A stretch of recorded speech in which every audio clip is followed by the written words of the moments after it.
audience here, I've been thinking about this. This arena is two sides, all right? We are the first state of this nation, are we not? Are we not to be forgotten? Not this time, right? So this is what we're going to do. Exactly. So what we're going to do is we are going to do this. We are, well, faster than that. We are Delaware. We are Delaware. We are Delaware.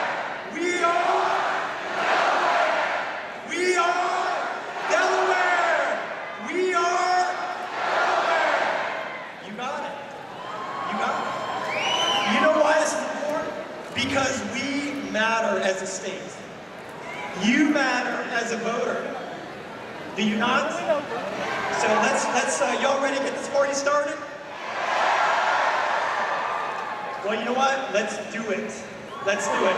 Let's welcome up the rest of the pre-show team up here. If you guys want to come on up. And I will introduce them. So we've got this show ready to roll, and we are excited. We want this to be the loudest voice. Yeah, I can't get in either now. I'm not bandwidth to take this anymore. We'll just scream it like we did before on the floor.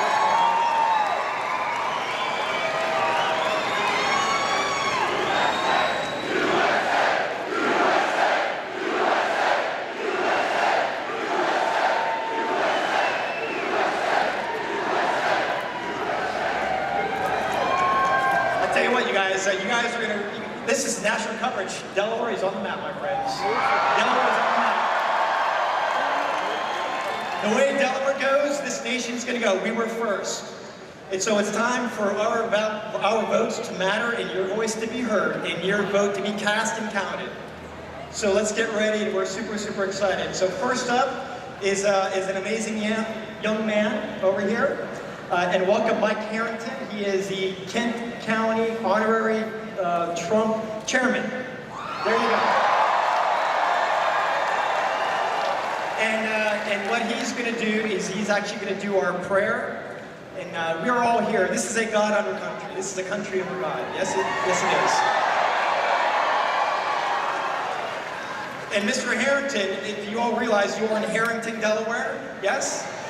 So he is the patriarch, his family is the patriarch of this very town that we are at today.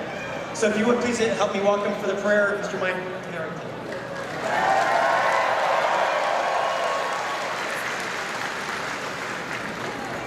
Could I ask you all to bow your heads, please?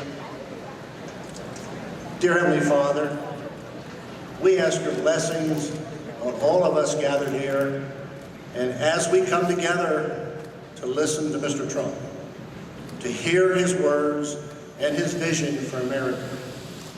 Thank you, God, for the freedom we have in America.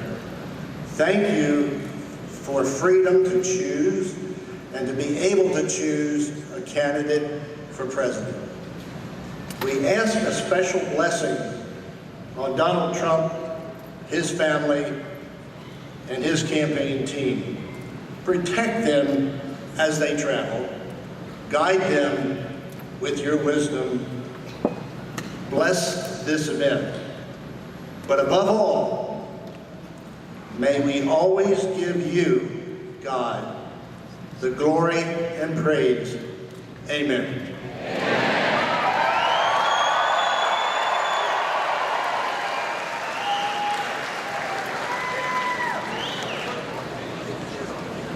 Amen to that. We must not forget how we got here. We must not forget. We have a special world-renowned, international renowned recording artist, right? So I tell you what, is everybody standing? I can't really see because of these lights. Is everybody standing in the back, or are you all sitting? I know you guys are standing out in front here. I know that. But what I would like to do is, at this moment, if we would, let's please have all of our veterans, our first responders, please stand and be recognized, please.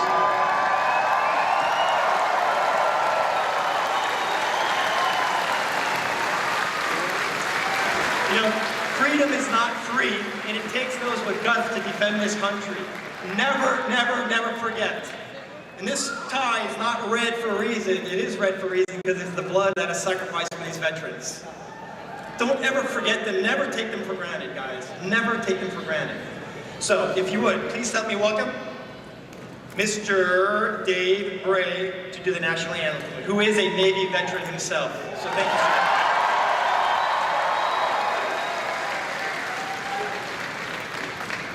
Oh, say, can you see by the dawn's early light what so proudly we hailed at the twilight's last gleam, whose broad stripes in bright stars through the perilous fight.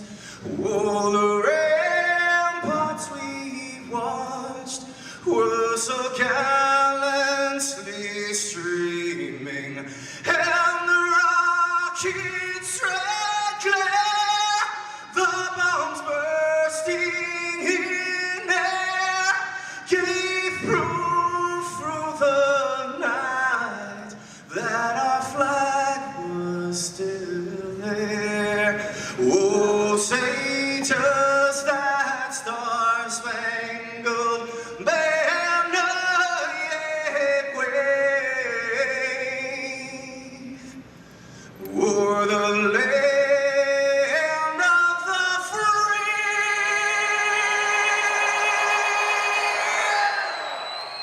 and the home of the brave?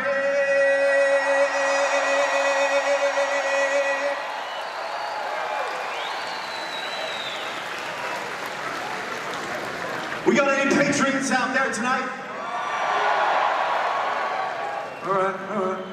That's okay. I'm gonna ask that one more time. We got any God-fearing, freedom-loving, flag-waving patriots in the house? I just got a text here. Mr. Trump is here. He's in the back. Just got a text. He says he wants to hear another song. He wants to hear God Bless America. You want to help me sing it loud and proud? Let's do this one together. You ready? God bless America, this land that I love. Stand beside her and guide her through the night with your light from above, from the mountains to the prairies and to the oceans white with foam. God bless America, my home, sweet home. One more time, here we go. God bless America, my home.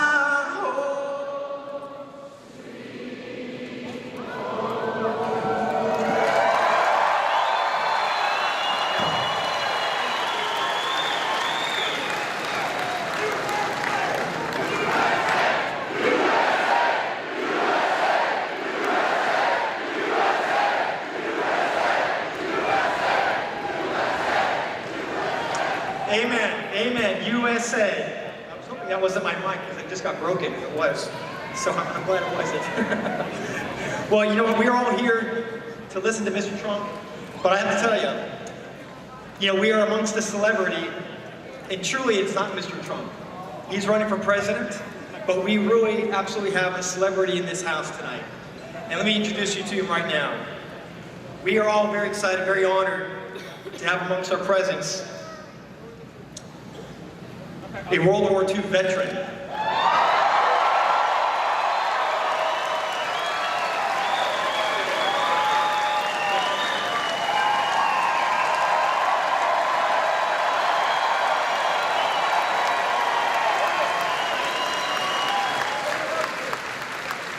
This is why we wake up every single day free, because of a man like that, right there.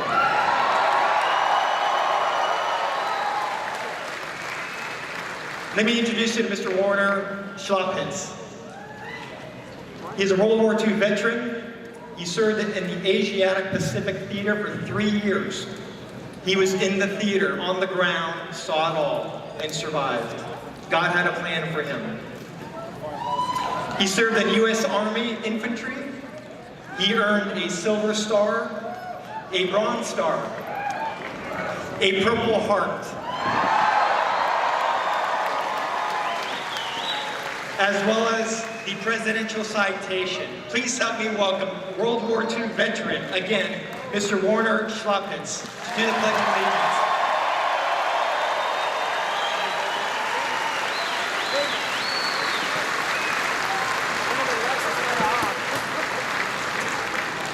Well, I'm going to attempt to use my melodious voice and sing the Pledge of Allegiance. And going back to the old times when you sing the Pledge of Allegiance, you remove your caps, and if you're in uniform or retired veteran, you salute, if possible, salute. The rest of the public remove their caps and put their hands over their heart as we go through the Pledge of Allegiance. I pledge allegiance to America and to the republic for which it stands, one nation, under God, indivisible, with liberty and justice for all. Amen.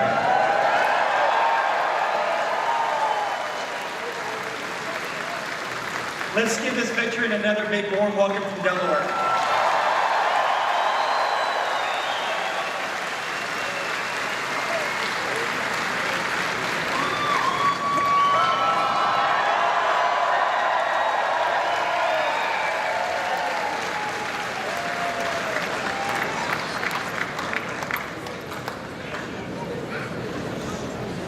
Anybody hear hoorah?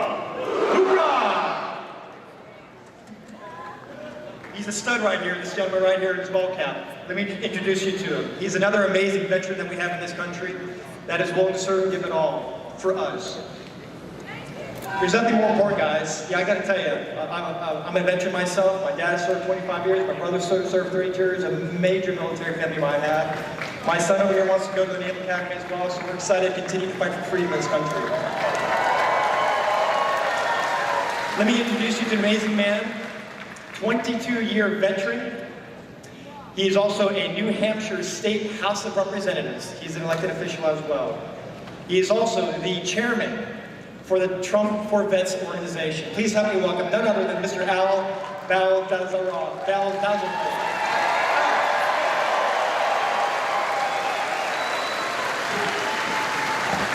Hoorah!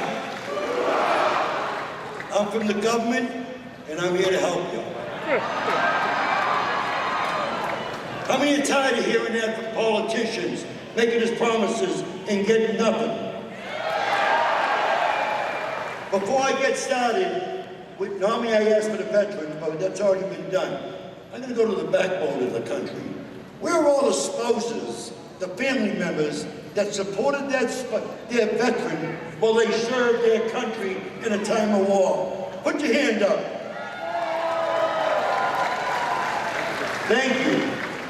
The reason I asked that question, Donald Trump is a family man. He understands the importance of the veteran's family. He believes in making sure that not one veteran is left behind. Now, why would a 10-year state representative, a 22-year Marine Corps First Sergeant, support somebody like Donald Trump? I'm going to tell you why.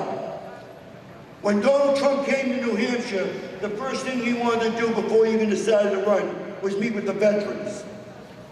I said, Donald Trump, I'll meet with you, but I'm going to bring some friends. I brought the VFW Command, the American Legion, the Marine Corps League, the DAV, the combat veterans, the Patriot Guard. We sat at the table with Donald Trump. He listened. He listened. I've been with him ever since.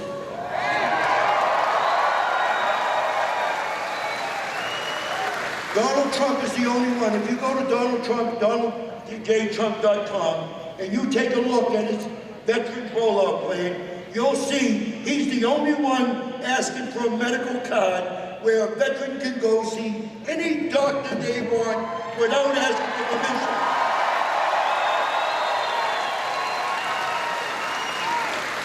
If you take a look at the Donald Trump plan, you're going to see that he wants women veterans taken care of in the VA or with that medical card. OBGYNs in every VA. If you see what's going on in Congress and you're concerned about the Yellow Ribbon Program, which is the new GI Bill for education, you see Congress, they're trying to cut that back. Donald Trump supports education for veterans and will not let them take one thing away from a veteran.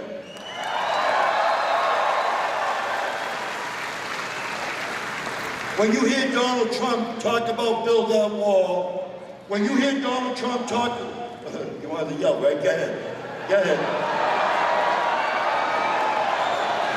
Hoorah. It's great to be an American, ain't it?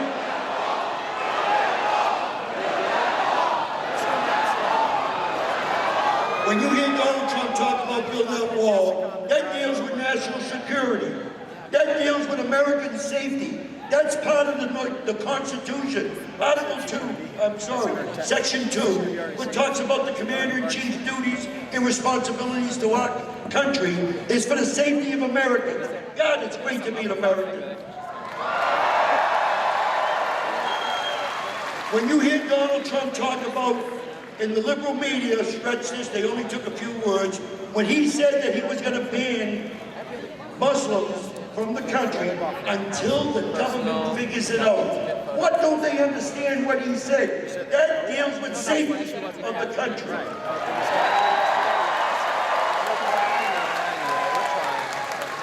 When you heard Donald Trump talk about the Mexicans, he said there's some that are killing and raping. Not all Mexicans are bad. Why didn't he put that out there? They want to make sure and get you to think that Donald Trump is a racist. He hates women. I'm going to tell you right now, I've sat with that man many times. He's an honorable guy. He's a tell it like it is. He believes in the Constitution. He believes in the First Amendment. Freedom of speech. Political correctness is dead.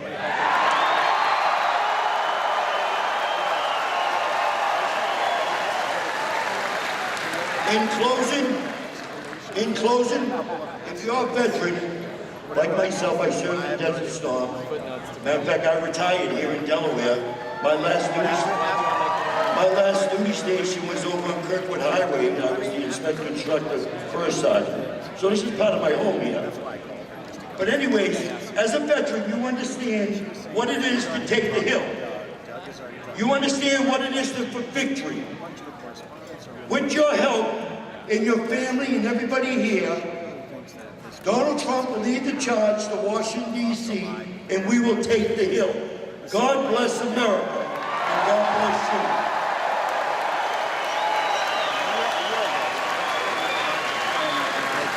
Let's give it up, Brown. Let's go. Let's give it up.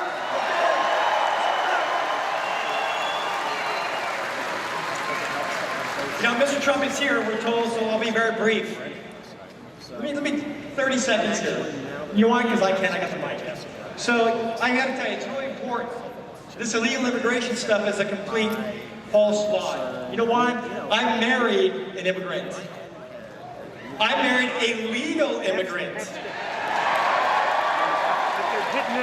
My wife was born over there in Vietnam during the war. And she came over to this country legal and obeyed all the laws of the land.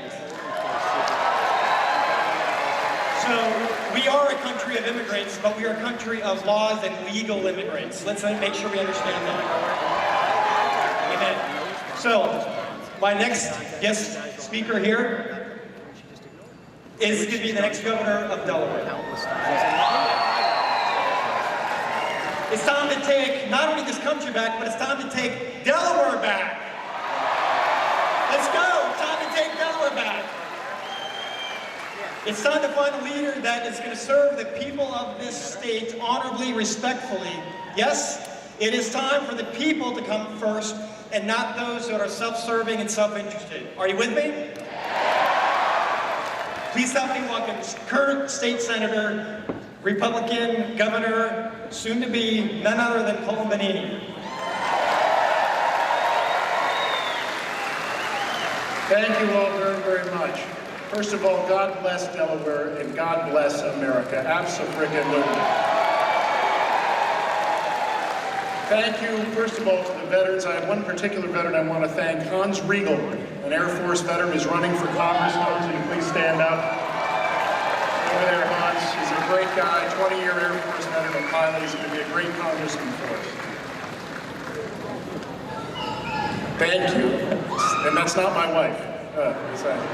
And I only paid her $20 for that. 229 years ago, lightning in a bottle. 55 of the most extraordinary men Western civilization has ever produced happened to be together on the eastern seaboard of North America. And in a hot and humid summer of There's nothing I can 1787, do about it. they came together and created the most just, That's not my the most primary righteous, responsibility. and the most successful Yeah, experiment okay, well here, I'm going to zoom in out a human little bit. history. There you go. And fundamental Oh, to that I'm seeing it. There's not experiment a whole lot I can do was about the it. belief I just that zoomed if out a government little would bit. get out of our way and let us chase our do you think, dreams, Mike? all of us win.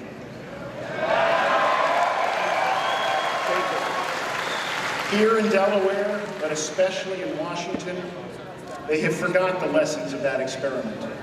And people say, Senator, why are you supporting Donald Trump? Because Mr. Trump understands that better than anybody running for office this year, by far. Donald Trump understands this country comes from you, not from the folks in Washington, D.C. or Dover or Sacramento. I know you're waiting to hear from Mr. Trump. You're not here to hear from me, but I do have a quick advertisement. Colin2016.com. There. My campaign manager will now be very happy that I said that. Please go to Colin2016.com. I'm good. Well said. I'm kindly asking for your support, your vote, and my final point here is government is broken in so many ways, and all of us know that. And the only way to fix this government here in Delaware and Washington, D.C. is by strong, principled leadership. And that is why I am not just proud to be here, I am thrilled to be here and support and endorse the next President of the United States of America, Donald J. Trump.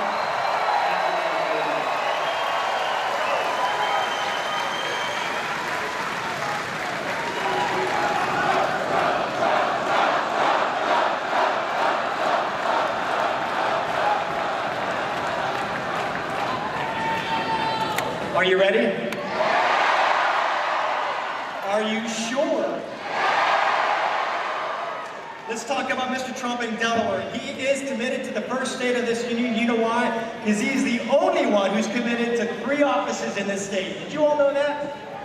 We've got a full-time office up in Newcastle. We've got a full-time office right here in King County. We've got a full office down in Sussex County. 4 full-time staffers.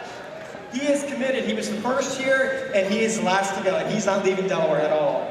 Y'all know that? There's other presidential candidates out there that have already bolted out of the state. You know why? Because they know he is going to win. And you know what? To my knowledge, I could be wrong on this, but as the state chairman, I have a goal. You want to help me join in this goal? I believe last week, Tuesday, Mr. Trump earned a 60% of the vote out of his home state of New York, right? You know what, and that was an awesome result, but you know what I believe you Delawareans can do? We can do better. It's my personal goal is to make sure each of you get out and vote this next Tuesday for Mr. Trump, and I want at least 61% vote in this state to go for Mr. Trump. I need your help. Are you going to join me? Let's go. Let's go. We got to do it. It is time. So, I appreciate the opportunity to be your MC for this. I want you to hang loose. Mr. Trump is going to be on the stage here momentarily. But in the meantime, I want you to practice something. Do you remember?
Wow, thank you, everybody. Thank you.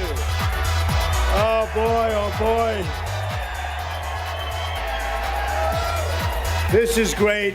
We love to be here. Do we love Delaware? Do we love it? Yes? So, you know, when I left the office, I asked for a couple of things. I said, number one, I spend a fortune in Delaware. Nobody knows that, right? It's a great place. So I said to my people, I had no idea, I said, you know, we do a lot of business in Delaware. That's good, because that means taxes and everything. So I said, how many entities do we have registered in Delaware, like companies and this? So I figured they'd say maybe 2 or 3, right? 378.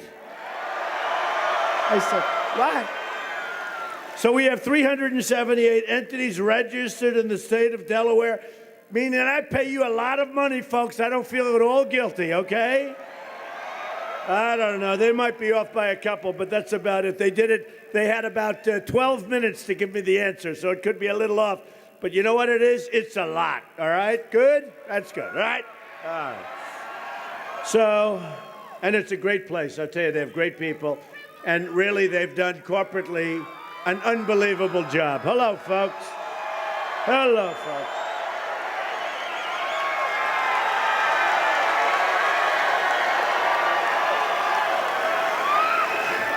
Thank you. Still can't believe 378. Here's the bad news, but we're going to go through this fast because you know why? We're going to fix it, okay? We're going to fix it. We're going to fix it fast. Real median household income in Delaware has declined by more than $10,000. Think of it. Since 2000. No good, right? No good?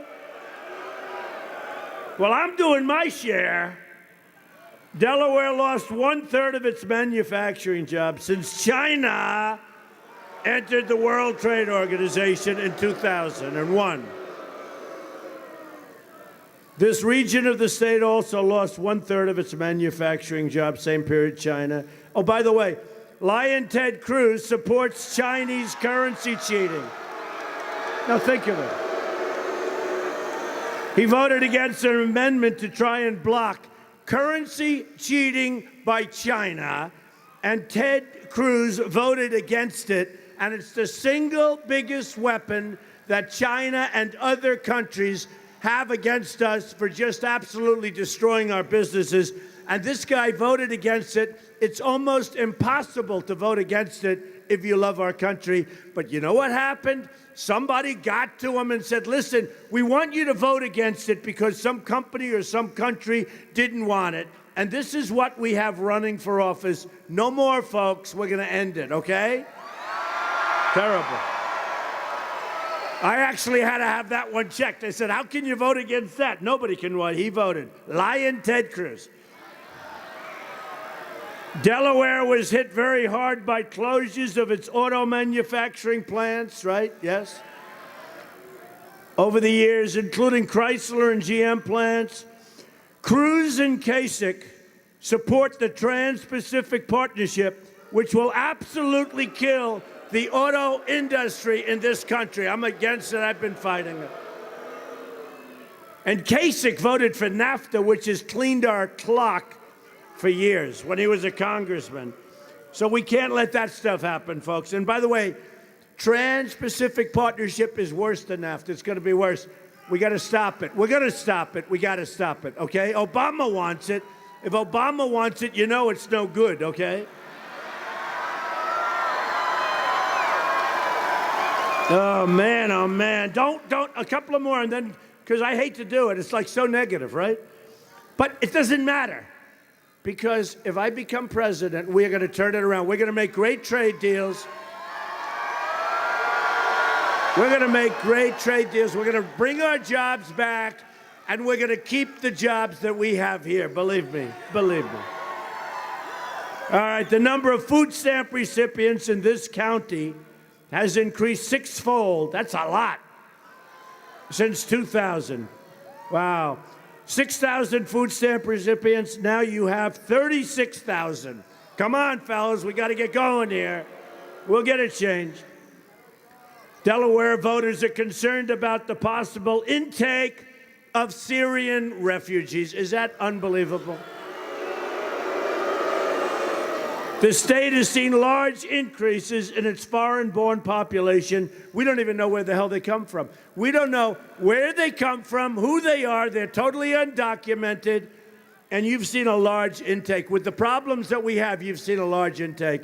Do you remember when they said they were going to only take 3,000? Then it was 6,000. And I said it was going to be a lot more. I was saying 200,000. You know what? I'm right, okay? We're taking in tens of thousands of people. And you know what?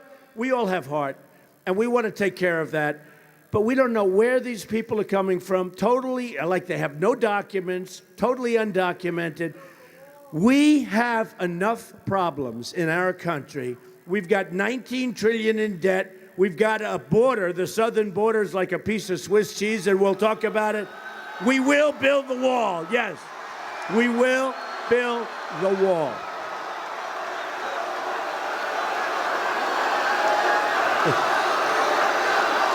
Build the wall. Build the wall. Build the wall. Build the wall. They will.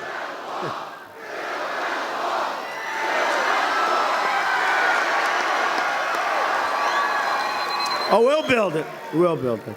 Who's going to pay for it? Right. 100%. Okay.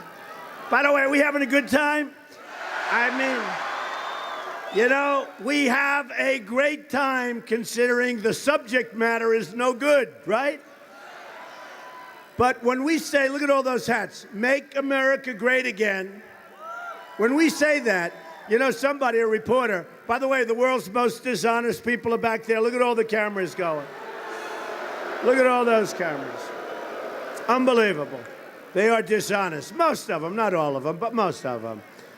Although last night, Bill O'Reilly said, because, you know, this is a movement, folks. No matter where we go, there's more people pouring in. Look at this place.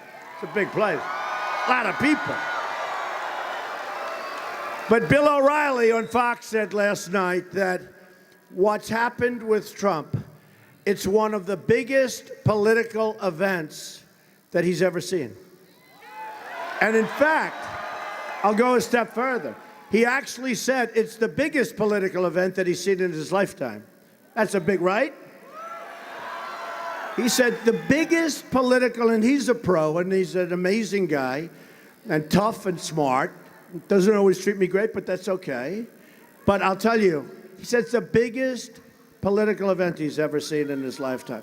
So I have to tell you that there's something going on that's incredible. No matter where we go to Alabama, we had 35,000 people, and we won Alabama, and we won Arkansas, we won Kentucky, and we won Florida, and we won South Carolina,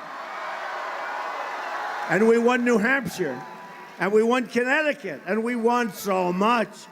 And what did we win 2 days ago with record numbers? New York, oh. You know what's nice about winning New York, really? And not just the fact that it's big and it's got, you know, we won almost every delegate. We won by a massive amount. We had 62%. And when you think of it, you got 3 people running. It's almost impossible to break 50, and we got 62%. But what really is. But you know what's nice about winning New York? Those people know me well. I mean, you don't know me as well. You just take all my money with all the taxes, okay?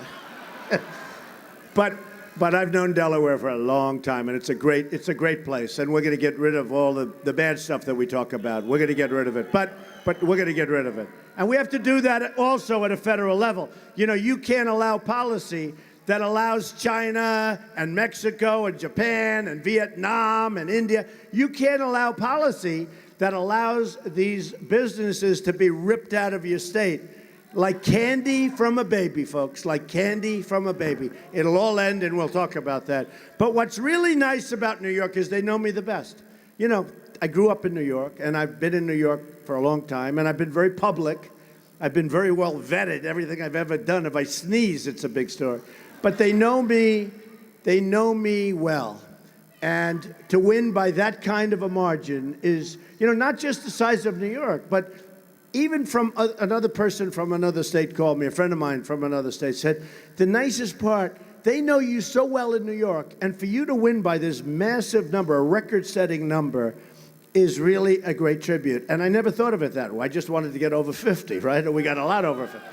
So it is. It's a great, and they're great people in New York. And, you know, I went over the state, and I know New York State very well. And you had Syracuse and Rochester and Albany, and lots of other places. Poughkeepsie, we went to Long Island, Bethpage, we went all over. We went all over. And Suffolk County, and it's horrible what's going on. You look at, and same here, same everywhere. And it's interesting because I always ask for these things, you know, this stuff. And I ask for it, and I say, you know, the statisticians, they get it out of the books, they get it out of government books.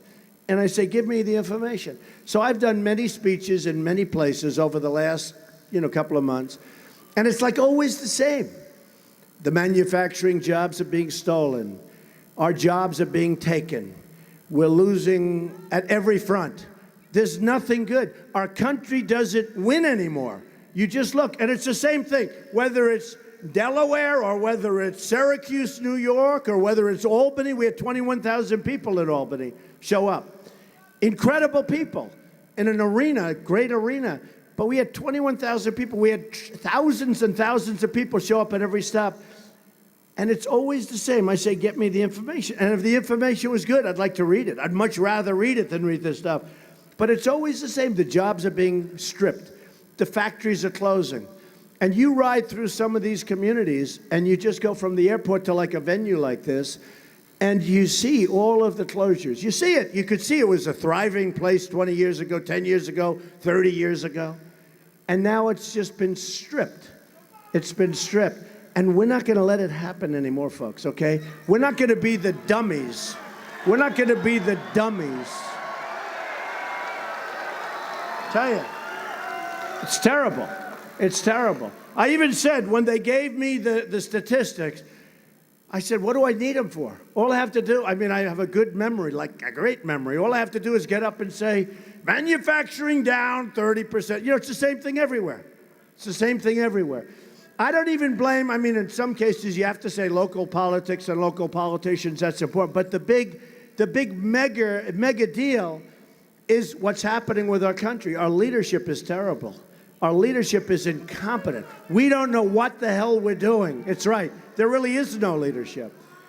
You know, you have a president, he goes to Cuba and he watches a game and there's a big tragedy happens, watches the end of the game. He lands in Cuba. No. He lands in Cuba and there's nobody to greet him. Now, here's the difference.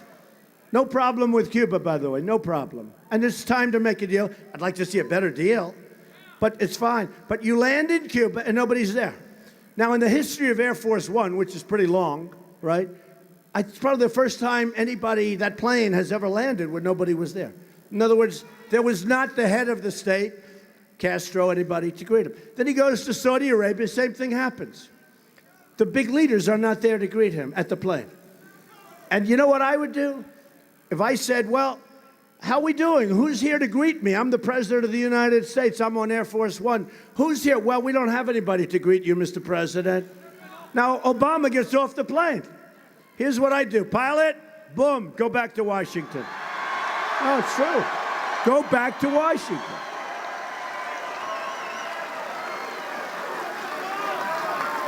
And I love the Cuban people, and I love the Saudis. Go ahead. Go ahead. What the hell? What? Let's have some fun. It's Friday. Let's have some fun.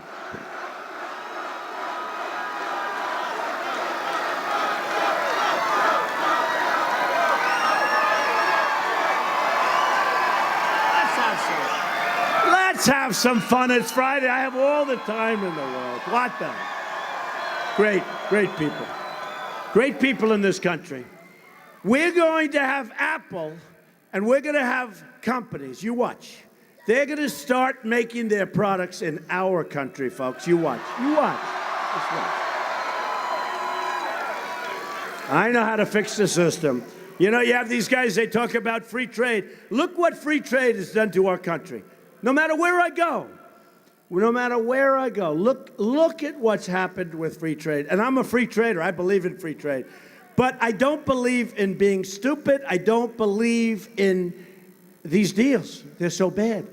We have to make great deals. We have a lot of time. You know, I told this story a couple of times. He's so honored by it, actually. I wish he didn't hear it. But a friend of mine is dying. He's dying. He's very sick. He's the toughest guy. And he's always been like the toughest guy, successful. He made himself successful. He just grabbed whatever the hell, he just made himself. And he's a good person, but really a tough person. And I've always liked him. And a champ, a winner. And he got sick. He's very sick. And he was supposed to be dead a year ago. And he's just got good genetics or something. The doctors can't, I even speak to the doctors. How's he doing? They say, we can't believe it. He's alive a year longer than he's supposed to be. And I call him like every couple of days. And I say, how you doing? I'm all right. I said, you're all right. And in a way, it reminds me of our country, because our country has been so abused for so long by incompetent politicians, by horrible deals. I mean, we have potentially the greatest military in the world, but it's being decimated with cuts and problems. We don't take care of our vets. We lose on every single front. And then we make trade deals where it's hard to believe. Friends of mine say, how could it be possible to make a deal like that? They must be really stupid, Donald. I say, no, they're not stupid. They get major, major campaign contributions. So they make bad deals because they're paid off with PAC money and campaign contributions. That's what it is. So, you know, I mean, it's sad. But it reminds me of my friend. For this country, it keeps going. The debt keeps getting larger. Now we're up to $19 billion. They signed a horrible budget deal 3 months ago, the omnibus budget, which, by the way, funds the Syrians coming in. It takes care of illegal immigration coming in. It keeps funding Obamacare, which is a disaster, and we're going to repeal it and replace it. We're going to repeal it and replace it. And I tell you, it just reminds me of my friend. You know, it shows you how great our country is, that our country can be abused by politicians that are so corrupt or so incompetent that we continue to go along. But we're sitting on a big, fat bubble. And we better get going fast, because it's not going to be pretty. It'll be like no other. And we better get going fast. Okay? We better get going fast. Thank you. And we love our country, and we want to see it be good. You know, the thing we all have in common is we love our country, right?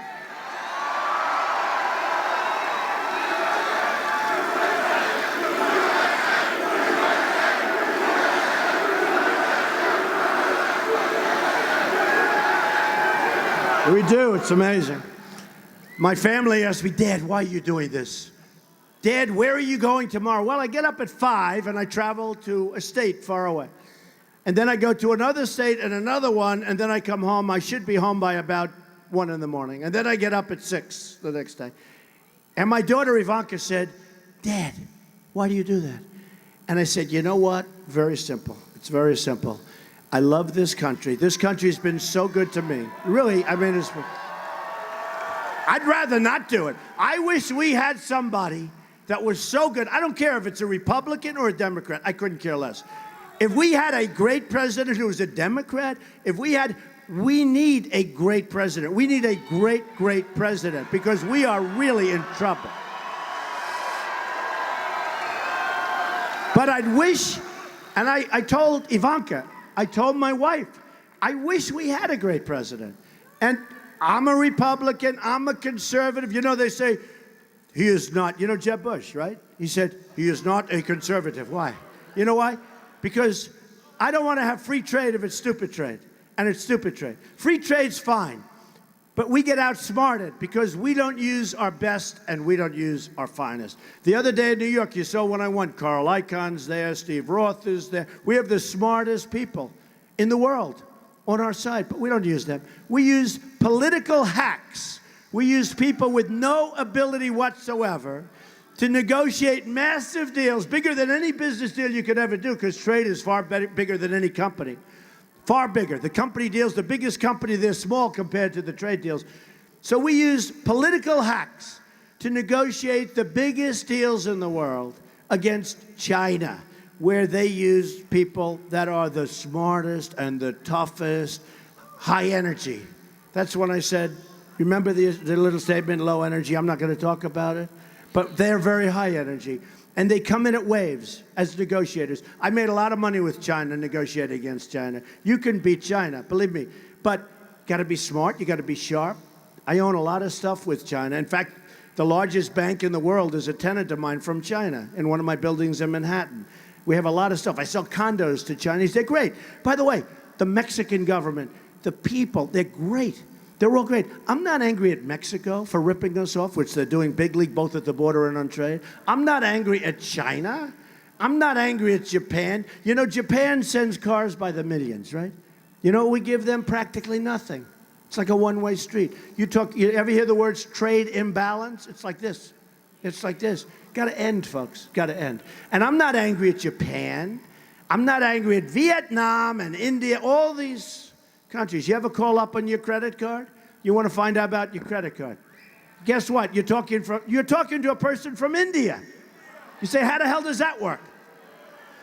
I said to the person, where are you from? I was just really not checking on my card. I was actually finding out if this was true. So I called up under the guise I'm checking on my card. I said, where are you from? We are from India. Oh, great. That's wonderful. Thank you very much. That's all I need to, Bob. And India is a great place. And I'm not upset with other leaders. I'm upset with our leaders for being so stupid. So stupid. You know, the middle class that built this country, which I like I'm really into the middle class. These people, you're tired and you're disgusted. You're tired and you're disgusted. But people they're working longer hours. They're working harder. In many cases, they're working a second job, which they never did before. And, you know, it's supposed to be the other way. It's supposed to be you do a good job and you take it easy. They're now working harder, and they make less money than they made 18 years ago, right? Their wages, their real wages, are less than they were 18 years ago. And then people say, Donald, there's a lot of anger at your rallies. And there really aren't. They said, are they angry people? I said, they're not angry people. They're angry at what's happening. But they're not angry. They're actually happy people. They're great people. Remember when I won South Carolina, Nikki Haley, a good woman, she's the governor of South Carolina, but she backed somebody else, who I beat very badly. In fact, the lieutenant governor backed me, and the governor backed somebody else. And I said, I want the lieutenant governor, right? But Nikki Haley made a speech, and it was right after it was a response to the president's speech. She did a nice job, but she talked about basically us, not me, us. And she said, they're angry. And somebody called from the press right after that speech. My lines were going crazy. And they said, are you angry? And I was supposed to say, no, we're not angry. But we are angry. We're angry at what's happening. But I say this always, we're not angry people. We're reasonable people. We're not angry people. We're angry at what's happening. But we're not angry people. We're incredible people. I've seen the people. We're incredible people. Hardworking, incredible people. But we're angry at a system that doesn't allow us to achieve anything. We give all our money away. We have military deals where we protect every country. You know, they always say we have, you know, we spend many times what any other country spends on the military. Many times. I've heard that for years. Many, many times. And you think, you know, we're spending at Dover. Great place. You think we're spending at different places. Where's Dover? Who's here from Dover? Good place. But I'll bet it can use a little uplifting, right? Right? I know. No, we don't spend over here. But you know what we spend on? We spend defending other countries. So everyone says, oh, they're military, great. Well, but we're not spending the money. We're spending so much money defending Germany. A lot of people don't know. You know we defend Germany, right? Nobody knows that. We defend Japan. We defend South Korea. So we're right next to the madman. Got a madman over there. No dummy. Anybody that can take over from his fathers with all those killer generals and killer soldiers, no dummy, folks, no dummy. But I think he's a little bit off. His uncle found that out, right? Didn't his uncle find that out? His uncle was cut up into about 40 pieces because he raised his voice. So look, so we're defending South Korea. Now, South Korea is great. I have buildings in South Korea. South Korea is great. The problem is, it's a behemoth. It's an economic behemoth. When I want a television set, I order thousands of television sets a year for different projects, right? When I want a television set, comes from South Korea. Sony comes from Japan. But from South Korea, you have LG, you have Samsung, you have all these. We don't make televisions anymore. Somebody, this guy, George Will, oh, he's so stupid. Oh, he said, why doesn't somebody say that we do have a television company in this country? Yeah. Guy it's a company that you never heard of, little company, and assembles some parts. And the parts come from South Korea. These people are so bad, the pundits. Remember they used to say, Donald Trump won't run. Don't worry about it. He will not run. And then I ran. They said, whoa, he ran. Oh. Then they said, he will not file Form A. Form A is where you sign your life away.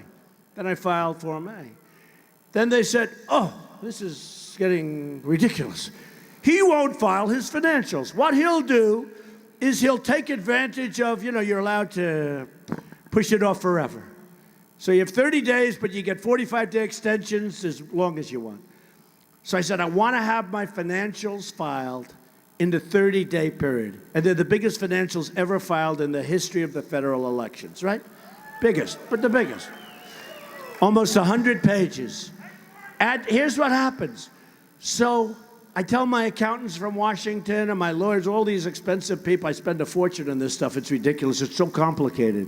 The tax structure. By the way, my taxes, way down, you know, on policy. We put in a lower than anybody else by far for the middle class and for business, incredible. Total simplification. You don't have to use H&R Block anymore. Great for business, great for the middle class, great for everybody. I mean, lower taxes. Lower taxes. We're the highest taxed nation in the world. So anyway, so I filed my papers. And these guys, the dishonest ones, the media, it was like a feeding frenzy. No, it was like a feeding for thousands. It was like a feeding frenzy in Washington in front of federal election because they wanted to go and they wanted to say, oh, wait a minute. Look how little this is terrible. Except my company turns out to be much bigger, much stronger. It was a massive, that's why you don't hear anything about it. They would have, in fact, a friend of mine said when I announced I'm running, because I'm a private person, people don't know what I own, and they try and pretend like they do, but they don't. So a friend of mine, very smart, one of the big business people, he goes, Donald, you announced you're running. Now I know you're rich because you have to file. So what happens is I built a company that's phenomenal. I built some of the greatest assets in the world. I borrowed, think of it, I borrowed $1 million not so long ago. I borrowed $1 million, and now it's worth over $10 billion. Some of the great assets of the world, some of the great Doral in Miami, Turnberry in Scotland, office buildings, buildings all over the place. Okay. And very little debt, tremendous cash flow. One of the great companies. But here's the story, folks. Here's the story. I don't say that braggingly. I say it because that's the kind of thinking our country needs, at least until we get things straightened out. We need it. We need it. Boy, we need it. We have people that don't have a clue. I mean, a guy like Obama, he never employed one person in his life. Think of it. He never employed a person. I mean, think of it. Radical Islamic terrorism. He refuses to mention the words, right? You see what's happening. He sees Paris. He doesn't want to acknowledge it. He sees what happened with the 14 people killed, many people injured in California. He doesn't want to acknowledge it. He'll never acknowledge it. There's something going on there that's very strange. He'll never, ever acknowledge it. Why can't he say radical Islamic terrorism? Because unless you're going to talk about it, you're not going to solve the damn problem, folks. You're not going to solve it. So this started on June 16th when I came down the escalator with my wife. And I said, wow. I looked down at Trump Tower, and it looked like the Academy Awards. There was so much press. The place was packed with press. I've never seen anything like it. I mean, even here we have a lot. Look at all those cameras going. And by the way, they'll never show the crowd. They never showed the crowd. They never. You know, with Bernie, Hillary they can't talk about because her crowds are so small. I mean, she has 200 people. She has such small. But with Bernie, if he has a big crowd, they always double it. They say, oh, Bernie had 25,000. Let me tell you, he didn't have 25. They said it was 28,000 in New York. There were not 28,000. And they show big thing. With me, they never do it. I was in Alabama. We had 35,000 people or more. And they go, you don't even see it. They keep the cameras on me. And I go home and I say to my wife, did you see that crowd? No. It sounded big, but they never show it. The only thing I like about the phony protesters, and most of them are phony, most of them are just put there, but the only thing I like, as soon as somebody raises their hand, we usually with a very weak voice and they start shouting, the cameras follow them because you see that's a bad thing. And then everyone sees how big the crowds are. Look at this crowd today. I mean on a Friday afternoon, okay? But with Bernie, and Bernie, by the way, is out, and I'm sort of happy because I really want to run against crooked Hillary, right? Don't we want to run against crooked Hillary? I say, wouldn't it be? You know, all the polls say that if it's Donald Trump against crooked Hillary Clinton, it will be, seriously, it will be the greatest turnout of voters in the history of the United States. I believe that. No, I believe that. I mean, think of this. Trump against Clinton. How about this? Lying Ted Cruz. No good. Doesn't work. First of all, she would beat him so badly, he'd lose so many states where he has no chance. Look at what happened to him this weekend. Look at what happened to him just this week. He lost the Kasich. Cruz came in third. And he's so embarrassed. You know, he's so embarrassed. They were asking and he walked away from the cameras. He didn't want to talk about it. He came in third in New York. Now, how is he? I will win New York against Hillary Clinton. I think I'm going to win New York. And I'll win Michigan. And I'll win Pennsylvania. And of course, we're going to win Delaware, but we know that, right?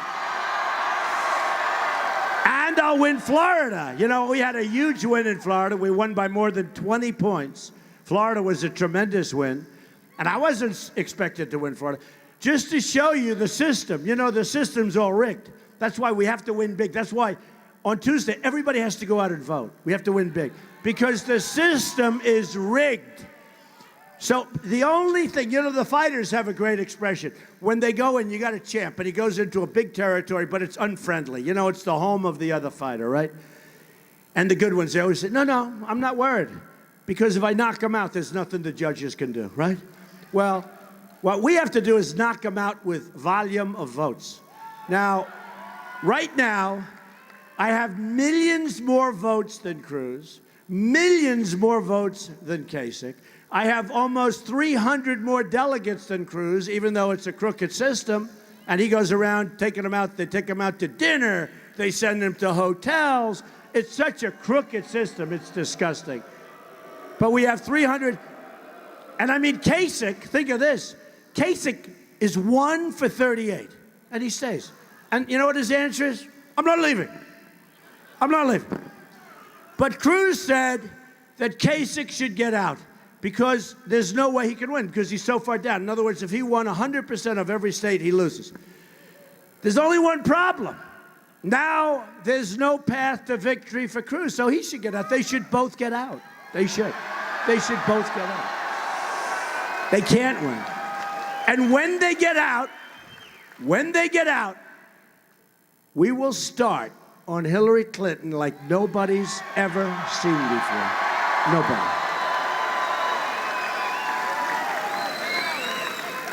We're going to have an unbelievable time. You know, they said to some of the people in Clinton's camp, you saw this, who does she least want to run against? And the guy said, Trump.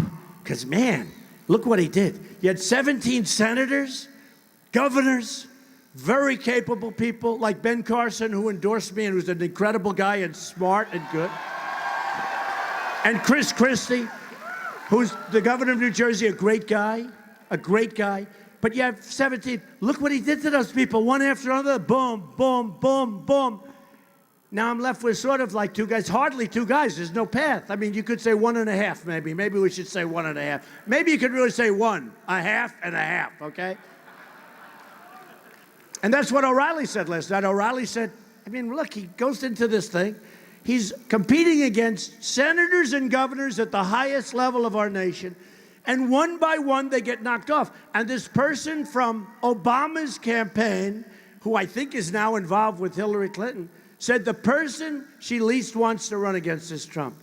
Because you know what? They don't know where he's coming from. I mean, this guy, and it's true. And you know, I tell this all the time, the word unpredictable. We have to be unpredictable, folks. Our military is totally predictable. Obama gets up, we will leave Iraq, and he gives a date. Can you imagine General Douglas MacArthur, General George Patton, hearing that the President of the United States gave an exact date as to when we leave? How about a few months ago, we sent 50 of our finest military people over to Iraq and Syria. And the president has a news conference to announce, we are sending 50 of our finest. Now, what happens? You know what's happening? ISIS is looking for those people like you wouldn't believe, right? Why does he have to talk? Why does he have to say it? First of all, when you say 50 people, these are elite people. When you say 50 people, it's not enough. It's almost like 50 people. It's not enough. But in terms of scaring somebody, But why would he announce this? When you announce it, they now have a target on their back, folks, okay? And they're being looked for. And I know I have friends in the military that say that was so devastating. Some of the people didn't want to go, and these are brave people. These are tough, great soldiers. They didn't want to go. They said, what are you doing? Why are you announcing? Because they want to have some kind of political benefit, but we have to be unpredictable, folks. Now, when he announced an exact date, I said, that's smart, because he's probably doing a little camouflage, right? It wasn't. So the enemy pulls back, and then we're gone, and boy, did they hit us. ISIS formed. Lots of bad things happened. Hillary wanted to go into Libya, right?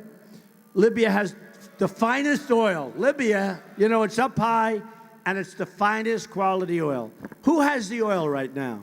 ISIS. We don't even blockade them.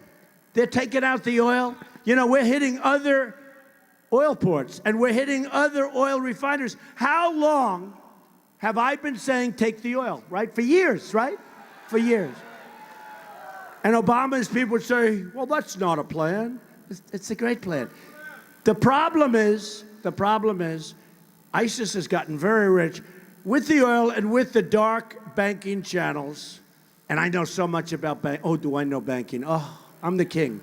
I know almost as much as the people in Delaware about banking. Oh, do I know. And believe me, folks, they're making a lot of money of crooked banking. They call it the dark banking circles. And let me tell you, they're making a lot of money. But they're making fortunes of money with the oil. And we don't hit them. And when we do hit them, you know, did you ever hear we send leaflets down? Please leave your truck. We will be bombing your truck shortly. Please leave. Is this? And you know what? When I first heard that, I sort of laughed because I figured they were just kidding. They're not kidding. Then we don't hit the refineries because they don't want to cause environmental pollution. You've heard that too, right? No, so can you imagine these guys like George Patton that was rough and tough? And if he ever heard that stuff, well, first of all, he'd never be a general today because he's not politically correct. You know, he used to slap his soldiers. If you slapped a soldier, they'd put him in prison for 15 years, all right? He'd walk up to the front line, slap. I mean, this guy was tough. And by the way, the soldiers loved him. It's not like they hated him. They loved him. They'd die for him. They did die for him. And he'd be right up there with them. Can you imagine if they said, we can't really hurt anybody. We can't do anything. You know, it's ISIS. And we don't want to bomb the oil because we don't want the flume to go up and hurt the atmosphere, okay? I mean, honestly, folks, we don't know what we're doing. During one of the debates, when they asked Lion Ted about waterboarding, right? They asked him about waterboarding, and he didn't want to talk about it. You know, and I understand that because it's a tough question. For me, not so tough. So they asked him about waterboarding, and he, you know, did you ever see him when he gets something that he's uncomfortable with, he starts to stumble like a fool. He starts to stumble. Well, that's what happened. Take a look at his answer on waterboarding. So he didn't give an answer. Then they took the camera. And by the way, on the debates, I was center stage for every single debate. Every single debate. I didn't know if I could debate. I never debated before professionally. And I heard Cruz was a good debater in college or something. But, you know, he was never interrupted in college. I would interrupt him, and all of a sudden he went crazy. He didn't know what to do. But we won all the debates. But think of it. All of these things that would happen, and all of these things that happen to us as a nation, it's making us look foolish. It's making us look stupid. And it's going to change. If I get elected, it's going to change. It's going to change fast. Now, let me just tell you.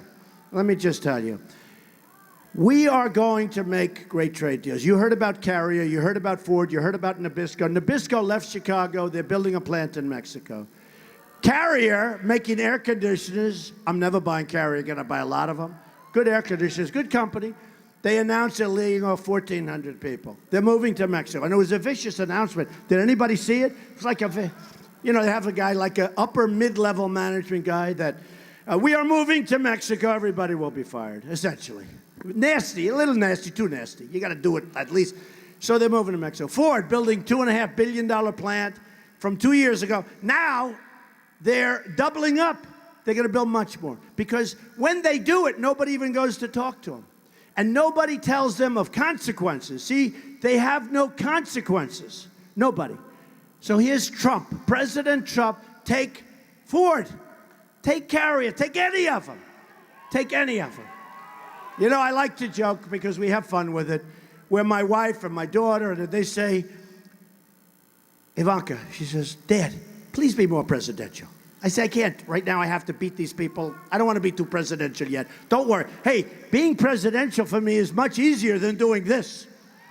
And you know what? If I was totally presidential, we have 10,000 people here or something, I'd have about 300 and you'd be falling asleep after 20 minutes, okay? We have to have a little.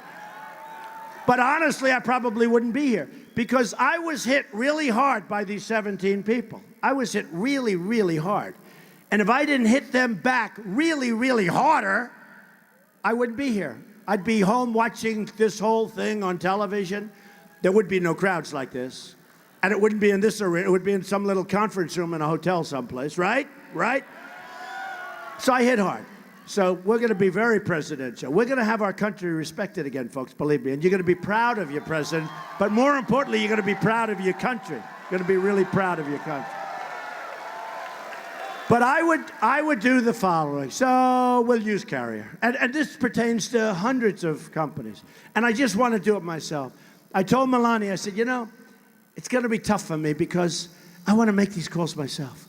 But the President of the United States should not be calling an air conditioning company, right?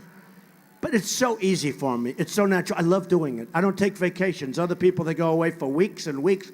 I don't like taking vacations. I learned that from my father. My father was a hard worker. He worked hard. And he never took vacations. And I realized, if you love what you do, you don't take vacations. You're happy. He took one vacation, and he came back early. He was going nuts. He said, son, I was going crazy. I just had to get back. That's great. That means you love your life. You love what you're doing. I don't take vacations. So, unlike Obama, where he takes planes, flies them to Hawaii. Think of it. He takes a Boeing 747, and he flies it to Hawaii to play golf, and then he talks about global warming, okay?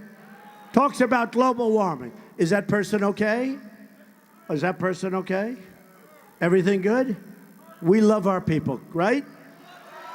We love our people. It's all right?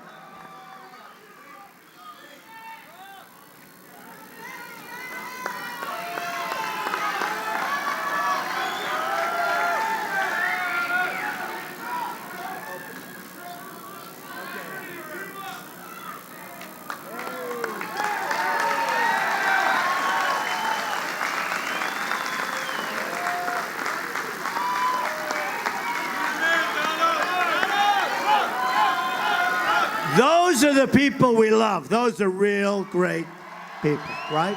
Right? Those are the people we love.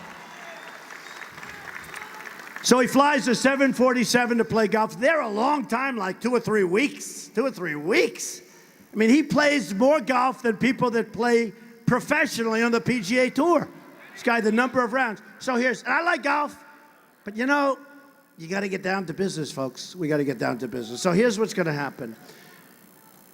We're going to call up Carrier. We're going to tell Carrier, listen, you let go 1,400 people. Ford, Nabisco, it's all the same conversation.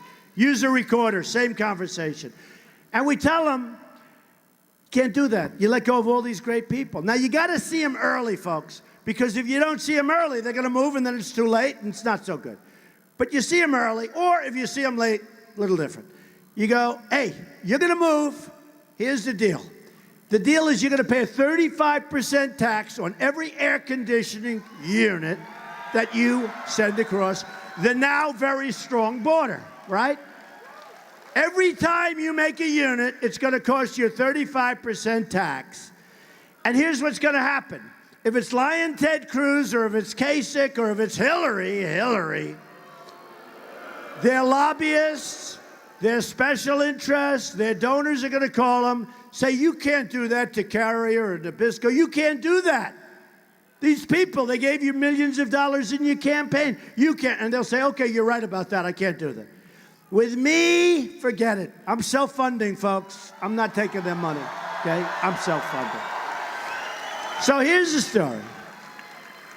So they're going to try and have people call me. It's all going to work. I wouldn't even take their calls. It doesn't matter, because I know what's right and wrong. We're losing our jobs. We're losing our base. We're losing our money. We're getting killed. We're getting killed. So here's what's going to happen. I'm going to wait, and within 24 hours, the head of Carrier is going to call the president. Mr. President, we've decided to stay in the United States, okay? Or if they've already moved and they're building their plant, I'd say, enjoy your plant. But every single time a unit crosses our now very powerful and strong border, because our wall will be there and our agents will be there, you're paying a tax. And you know what's going to happen? One of two things. They're either coming back, or we're going to make a hell of a lot of money in collecting taxes, folks, okay? One hell of a lot of money.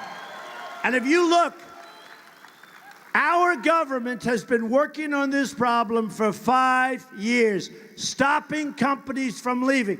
They said, we'll give them incentives. We'll try and lower their taxes a little bit. We're the highest taxed nation in the world by far.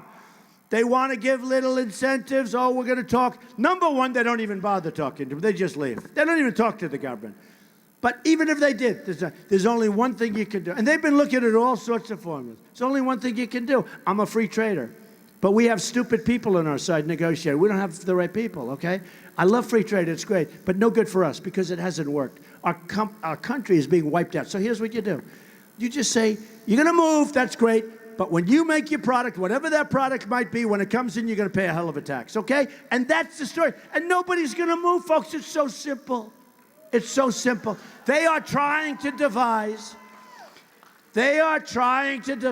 highly sophisticated plans to keep people. Corporate inversion. They don't even know what the term means. Corporate inversion. You know, we have companies that have trillions of dollars cumulatively outside of our country. The Republicans and the Democrats agree. They want the money brought in. And yet, the government can't make a deal because we don't have a leader in Obama. I would make a deal to have that money brought back within 15 minutes. I'd get the Democrats and the Republicans into the Oval Office. I would have them agreeing because we're leaving that money. And you know what's happening?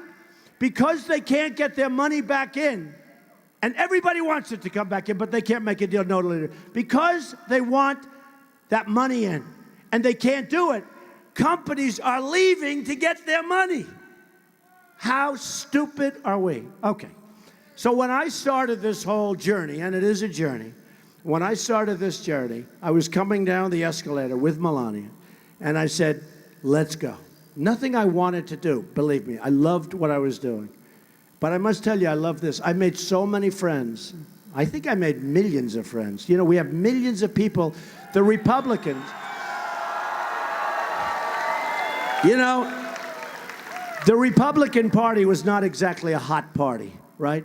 We've lost so many of these presidential elections, and we were getting smaller and smaller. And the path is harder than the Democrats. For president, the path is much harder. And I said, you know, the last election, Romney should have won the last election. It was an election that should have been won. We had a failed president, and that's an election that should have been won. And they didn't do a good job, and they lost the election. And McCain had a tough one because the economy was not doing so great, to put it mildly. And I backed McCain. I backed Romney. They lost. I said, this time we're doing it ourselves, okay? We're doing it ourselves. We're going to win. We're going to win. Believe me. And I hear a guy like Kasich say, I do the best against Hillary Clinton. Not one person has hit him yet with a negative ad. When they hit him with a negative ad and tell some of the problems of Ohio and tell some of his history, he will get slaughtered by Hillary Clinton. I've had 55,000 negative ads, and I won Florida in a landslide. I won New York in a landslide, and I'll win them in the general election. Pennsylvania is coming up. Pennsylvania's a biggie, and we're doing great at Pennsylvania. We have a lot of great ones coming. Rhode Island, Maryland. Anybody from Maryland? I was there last night. Same thing. We're going to do great all over because people are tired of being pushed around. People are tired of being led by stupid people. So here's what's going to happen. We're going to start winning again. You know, you have a chance to do something great. But the key is, on Tuesday, you have to get out and vote, right? You got to get out. If you don't get out and vote, they can talk about a movement. A great writer, he's on the other side of the planet, but that's okay. He called up and he said, could I ask you a question? How does it feel? I said, how does what feel? What you've done has never been done before in the history of America and in the history of America. And I said to him, what have I done? And in all fairness, it's on the cover of Time magazine. I mean, what we're all doing. I'm a messenger. Folks, honestly, I'm a messenger. I'm not a bad messenger, but I'm a messenger. And what we are doing is incredible. It's never been done before. And this writer is the top guy, like the top of the list. And he said, how does it feel? I said, how does what feel? What you've done is never. I said, what do you mean I haven't won? He said, no, you don't have to win. Even if you don't win, if you get out tomorrow, what you have done will be written about for decades and decades. I said, I disagree. Because unless I win, not only the nomination, but the whole thing, I have wasted a tremendous amount of time, energy, and money. I've wasted a lot. He said, no, you're wrong. I said, I'm right. Because unless I win, we can't make the kind of changes that are so easy to make in order to make America great again, okay? We can't. So I feel that way. And I probably shouldn't be saying that because, you know, to be honest, if I didn't make it, I'd like them to write nice things, but I mean it. If I don't make it all the way, what good does it do? If I had my choice, I wish I never would have done it. I wish I wouldn't have wasted my time. But they say that, but they're wrong. We got to win. So you got to get out and you have to vote, all right? And you're going to remember this afternoon, and you're going to remember, more importantly, that vote. And you're going to say that was the greatest vote that you've ever cast, because we're going to start winning again. Remember this, we're going to rebuild our military. Our military is in shambles. The guys can tell you from Dover. We're going to rebuild our military, and we're going to make it so big, so strong, so powerful that nobody is going to mess with us, folks. Nobody. They're not going to even talk about it. They're not going to talk about it. And they talk about me with a fast trigger. I'm the one that didn't want to go into Iraq. I said, you go into Iraq, you're going to destabilize the Middle East. I've been right. I've been right on so many things. I wrote a book in the year 2000, 2 years before the World Trade Center came down, and I talked about Osama bin Laden. And some of the announcers, the pundits, they said, no way he talked about. I did. The America we deserve. I talked about Osama. We should have taken him out. And you would have probably had the World Trade Center standing instead of what happened, the greatest tragedy in the history of our country. Worse than Pearl Harbor, because it was against civilians, right? So we're going to take our military, we're going to make it so strong, so good, and hopefully we'll never have to use it. But nobody's going to play with us. You look at what Russia's doing with nukes. You look at what Russia's doing with their bases. They're building bases all over the place. We're closing everything up. And this is a time, probably almost more than any time in the history of our country, where we need really, really strong, quick, powerful, brilliant military. And we don't have it, but we're going to have it soon. We're going to have it soon. And with the and remember this, with the military, we're going to take care of our veterans. Our veterans are great people, and they're not being treated properly. Our veterans are not being treated properly. And we're going to take care of our veterans, okay? And we're going to get rid of Common Core and bring education local.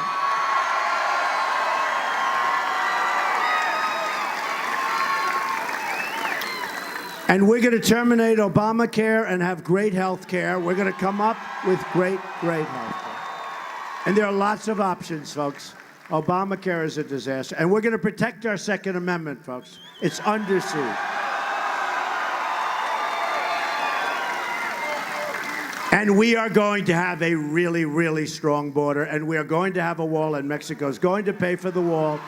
And we're going to let people come into our country, and we want people to come into our country, but they're going to come into our country legally, right? Legally. So here's the story. You're going to cast that vote. And in 4 years, and in 10 years, and in 25 years, you're going to remember this day. You're going to remember Tuesday, more importantly, when you cast your vote. And you're going to say, it was the greatest vote. And we're going to start winning again. We're going to win with our military. We're going to knock the hell out of ISIS. Have no choice. Have no choice. We're going to take care of our vets. We're going to take care of education. We're going to take care of health care. We're going to have strong borders. And we are going to make great trade deals. We're going to save Social Security without cuts. We're going to save Medicare. And I'm the only one that says that, by the way. Everyone else that's running, they want to cut the hell out of your Social Security. You've been paying for it for years. We're going to bring the wealth back to our country so that we can afford to have Social Security and Medicare. In Delaware, we're going to start winning again. We're going to win in so many ways. We're going to win. And you're going to remember this time, and you're going to say, that's when America became great again. And you're going to be very proud. You're going to be very proud of your president, but much more importantly, you're going to be so proud. Again, you're going to be so proud of your country, more so than you ever were. And I will tell you, it's Make America Great Again, but I know the people of this country. I have seen so many people at rallies like this and so much even larger. The people are incredible. And you're going to say, Make America Great Again, but truth, I'm adding now, maybe greater than ever before. We have a chance to be greater than ever before. But if we have to go through 4 more years of Obama through Hillary, I don't know that our country can ever be brought back. So I just want to thank you very much. This is an honor. And go out and vote, and we will make America great again. Thank you. I love you all. Thank you very much.